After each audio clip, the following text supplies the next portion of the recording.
ஆலயா cotton trending வேட்டிகள் ஷர்ட்டுகள்.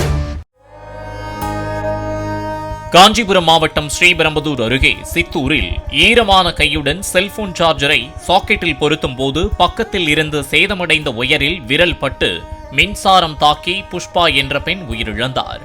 Pushpa குடும்பத்தினர் புதிதாக வீடு கட்டி வரும் நிலையில் கான்கிரீட் சுவற்றில் தண்ணீர் ஊற்றிய பின் ஈரமான கையுடன் வந்து சார்ஜரை பொருத்த முயன்றதாக கூறப்படுகிறது.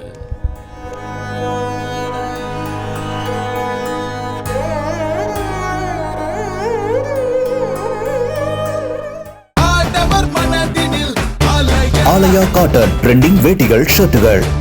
பிளே ஸ்டோர் மற்றும் ஆப் ஸ்டோரில் இருந்து பாலிமர் செயலியை QR கோடு மூலம் பதிவிறக்கம் செய்யுங்கள். செய்திகளை உடனுக்குடன் பெறுங்கள்.